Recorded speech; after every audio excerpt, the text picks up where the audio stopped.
এ যেন হবুচন্দ্র রাজা আর গবুচন্দ্র মন্ত্রের দেশ। ইচ্ছে মতো মুছে দেওয়া হচ্ছে একের পর এক নাম। বিহারে ভোটার তালিকা সংশোধনের নামে চলছে গণহারে ভোটার বাদ দেওয়ার প্রক্রিয়া। নির্বাচন কমিশনের তথ্য অনুযায়ী প্রায় ৬৫ লাখ ভোটারের নাম এক ধাক্কায় তালিকা থেকে মুছে ফেলা হয়েছে। কিন্তু অন্য একটি পরিসংখ্যান বলছে সংখ্যাটা প্রায় ৯৪ লাখের কাছাকাছি। মৃত, স্থানান্তরিত বা অনুপস্থিত এই যুক্তিতে বাদ দেওয়া হয়েছে এই বিপুল পরিমাণ নাম। কিন্তু বিশ্লেষকরা বলছেন এ শুধুমাত্র সংশোধন নয়, বরং মানুষকে ঠকানোর এক বিশাল ষড়যন্ত্র। সুপ্রিম কোর্ট চায় ভোট দিক সমস্ত নাগরিক, কিন্তু কমিশনের এই নয়া কানুনে প্রশ্ন উঠছে গণতন্ত্রের স্বচ্ছতা ও ন্যায্যতা নিয়ে। বিহারে ভোটার তালিকার বিশেষ নিবিড় সংশোধনের প্রথম ধাপের পর উঠে এসেছে এক চাঞ্চল্যকর তথ্য।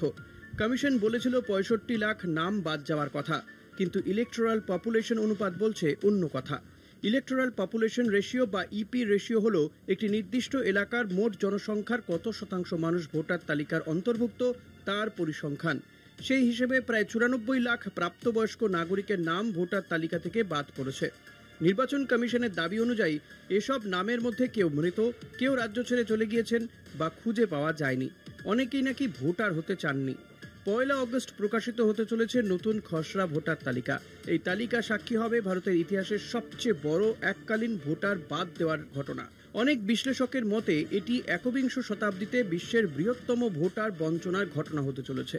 নির্বাচন কমিশনের ব্যাখ্যা, তারা পুরনো তালিকা থেকে মৃত, ভুল বা ডুপ্লিকেট নাম বাদ দিয়েছে, যা একটি স্বচ্ছ প্রক্রিয়া। কিন্তু পরিসংখ্যান বলছে বিহারে ২০২৪ সালের ইলেকটোরাল পপুলেশন রেশিও ছিল ৯৭%। এখন তা কমে দাঁড়িয়েছে মাত্র ৮৮%। অর্থাৎ ভোটার তালিকায় বিপুল সংখ্যক ভোটার যোগ না হয়ে বরং বাদ পড়েছে। এই প্রক্রিয়ায় নতুন ভোটার যুক্ত করার কোনো উল্লেখ নেই, বরং এটি একমাত্র তালিকা থেকে নাম বাদ দেওয়ার কাজেই সীমিত থেকেছে। সুপ্রিম কোর্টের নির্দেশ ছিল সব নাগরিকের অন্তর্ভুক্তি, কাউকে বাদ দেওয়া নয়। সুপ্রিম নীতির বিরুদ্ধেও এটি বড় প্রশ্ন তুলে দিল।